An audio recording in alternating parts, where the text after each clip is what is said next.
This is going to be my Craftworld force for today.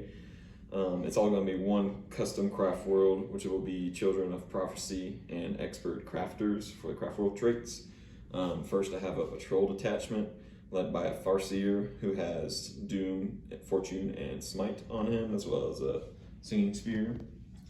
Also in the patrol detachment is a Spirit Seer who has Protect, Jinx, and Smite. Next, I have two identical units of Dire Avengers, both 5-man units. Exarch has double shuriken catapults and knows Blade Storm. For elites, I have two units of Wraith Guards. Both will have the axes and shields. Then I have a 7-man unit of Shining Spears. The Exarch has, he has a Star Lance on him, and he knows, or his Exarch power is Withdraw. For heavy support in the patrol detachment, I have one Warwalker that will have double Star Cannons. Then I'll be proxying the Hemlock as a Crimson Hunter Exarch, who has double Star Cannons, the Pulse Laser, and his Exarch power is going to be Evade. I've also spent a CP to give him Exemplar of the Hunter Shrine, so he also rerolls ones to shoot. Last thing, the patrol detachment is Wave Serpent. It's going to have triple shuriken cannons. Also, it'll have Spirit Stones and Vectored Engines. My next detachment will be a Spearhead detachment led by Autarch Skyrunner. He will have the Phoenix Gem for my relic.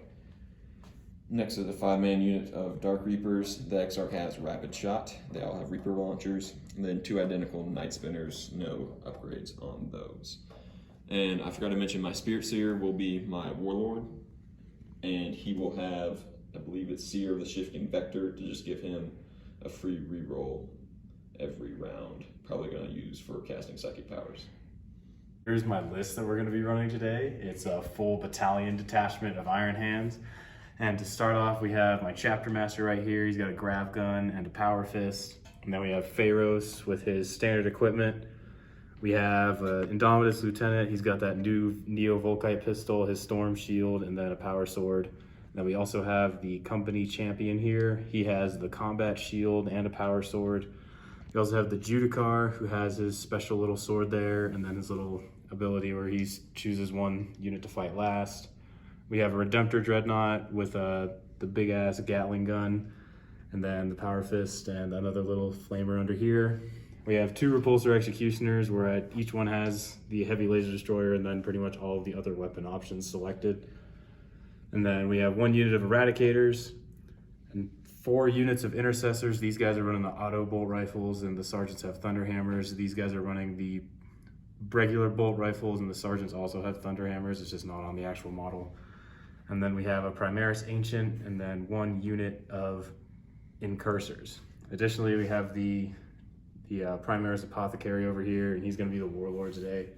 He has the Far Future ability, where he basically just gives them a +1 to their 6-up feel no pain, but it's a +1, so it makes the Iron Hands 6-up go to 5-up. So one thing I forgot is that is my relic, obviously, so the Chapter Master is going to just have the Iron Stone on him.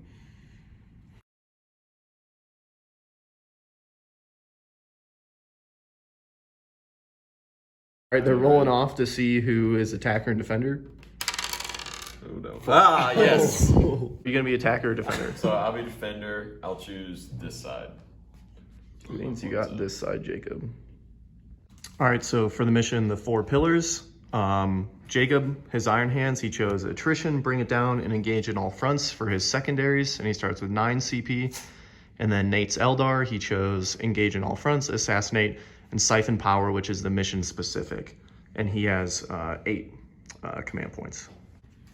All right, so this is Craftworld deployment. I deployed pretty defensively because if I do get first turn, then I can move out and shoot. If I don't get first turn, then I'm gonna get a lot of shooting at me, and I want to mitigate that as much as possible. Pretty much set up to just have 2 prongs go for the different objectives while having a fire base in my deployment zone. Also, I have 1 Warwalker ready to outflank. Jacob? So basically, I just have a massive infantry kind of going for this objective over here. And the 2 Executioners are staying back. this Redemptor right here, these two vehicles next to the Tech Marine, all of these guys are within reroll distance of the Chapter Master. This massive guys, these guys aren't in it. But now we have the Judicar right here, Lieutenant right here, so these guys again get the rerolls within their radius. And then we just have a unit of Eradicators over here behind this box. All right, rolling off to see who goes first. Or he gets to choose. All right, so I do believe I will be going first in this case.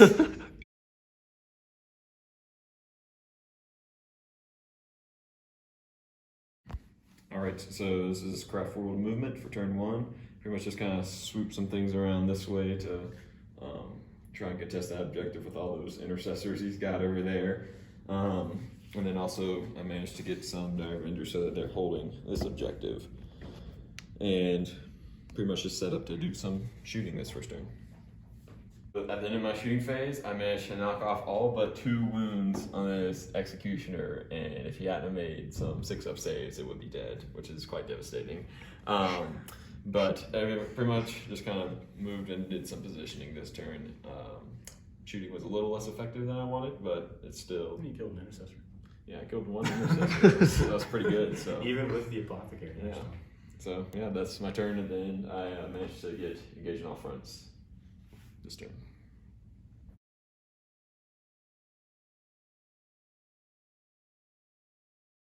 So at the end of my movement phase, this massive Primaris infantry just kind of waddled their way over here to get on that objective.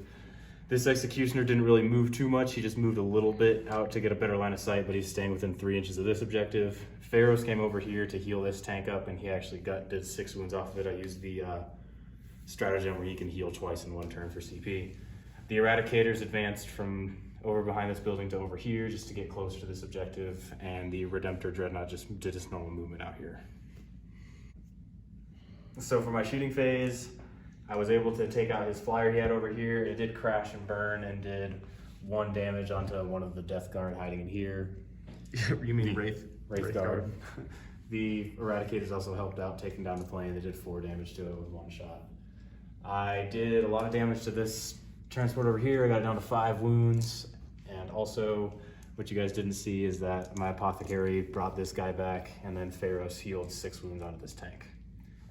Sorry, I forgot to mention, Jacob also killed the Dire Avengers that were on that objective. So he actually completed all 3 of his secondaries, which brings him up to 10 victory points.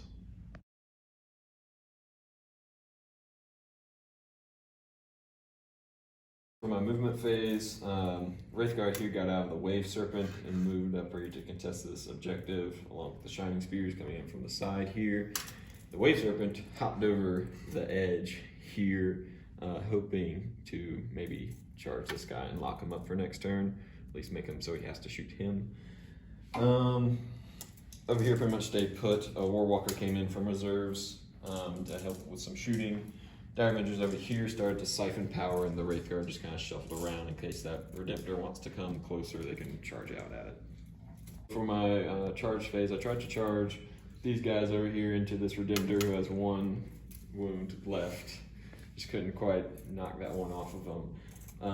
Wraithguard, or Wraithblades in here charged and managed to pick off a few intercessors, and Spear Seer was able to kill the last intercessor that was on this point.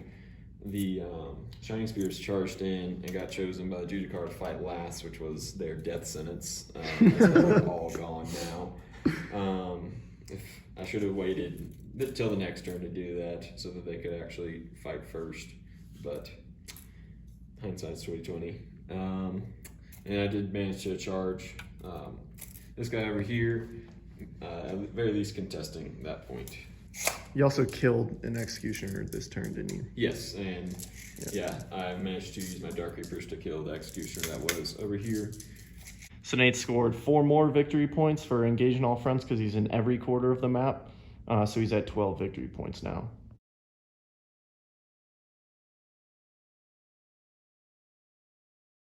At the end of my movement phase, these intercessors moved from over here just to get closer to this guy so I could shoot him, so he's the closest. These guys stayed put. The Chapter Master went back so he could be within range of rerolls for the tank. And the Dreadnought moved up, got healed twice by Pharaoh, so it got 6 wounds back. Pharaoh's moved up just to be next to it, and the Eradicators advanced over here so they could get shots on these guys. So at the end of the charge and fight phase, we killed his Farseer over here, which was cool, Spear Seer. And then we eliminated some of the Wraith Guard, but not all of them. But so at least we have control of this objective now and this objective. And that was all that really happened in the fight phase. Oh, it's also this vehicle over here died. And then your victory points. So I got pretty much every single one of my secondary objectives again. I got attrition, and then I got bring it down for killing his tank, and then I got engaged in all fronts for being in 3 sections of the board. So I'm up to 20 command points. I used a lot of CP that round, so I went from 9 to 3.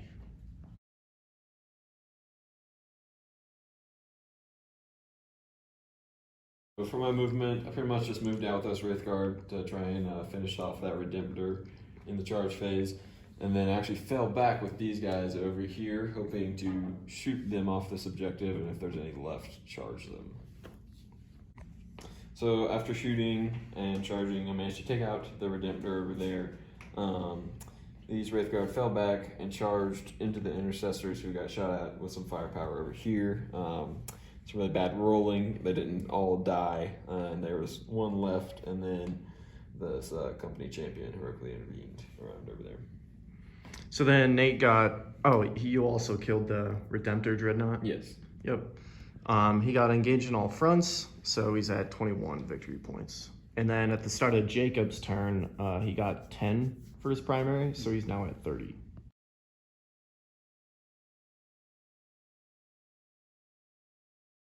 My movement phase, basically most of this stuff just kind of moved up here towards this objective. This Executioner stayed right here. Pharaohs moved back a little bit just to get in signum range of the tank, and the Eradicators moved up to get near the objective.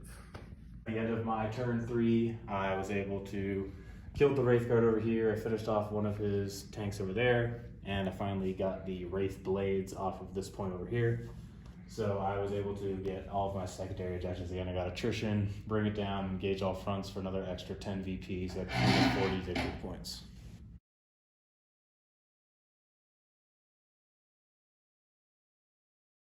On my turn 4 for movement, this Skyrunner jumped out of here to get engaged on all fronts. The Farseer moved in here to try and get Smite off onto the company veteran. Warwalker just shifted over to take some shots at the Eradicators down there, and Dark Reapers stayed in their position. At the end of my turn 4, pretty much all I was able to do is I knocked off one Eradicator, and then over here I managed to kill the company veteran and the Judicar, which got me a total of 6 points for Assassinate. I also went up 3 points for Engage on Fronts, which we haven't marked up yet, putting me at 40 to 40 at the start of Jacob's 4th turn.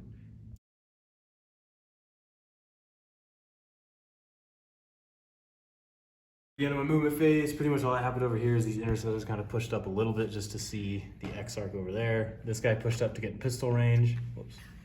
And this guy pushed up so he could get in his grav gun range of that guy. The Executioner stayed where it was. Pharaohs stayed where he was so he can keep boosting the Executioner. And these 2 Eradicators moved up a little bit just to get kind of closer to these guys in case I decide to charge, and so they could get within range of the Warwalker. And so at the end of my turn 4, I was able to kill all but one Dire Avenger in this building, and I was able to kill the Autarch Skyrunner over there. So for Jacob's primary, he got 10 that turn, and then he got 5 extra for bring it down and engage in all fronts. So at the end of his 4th turn, he's at 55 victory points.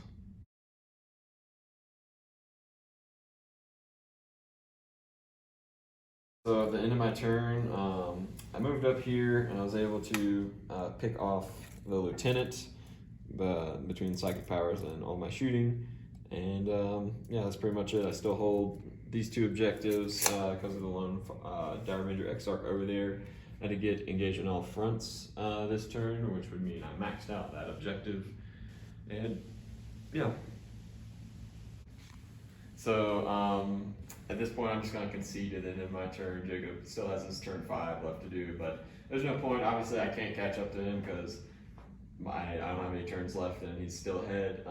He'd get 10 more points for his primary this turn. He'd most likely get all of his other secondaries this turn as well. At least he has the opportunity to. So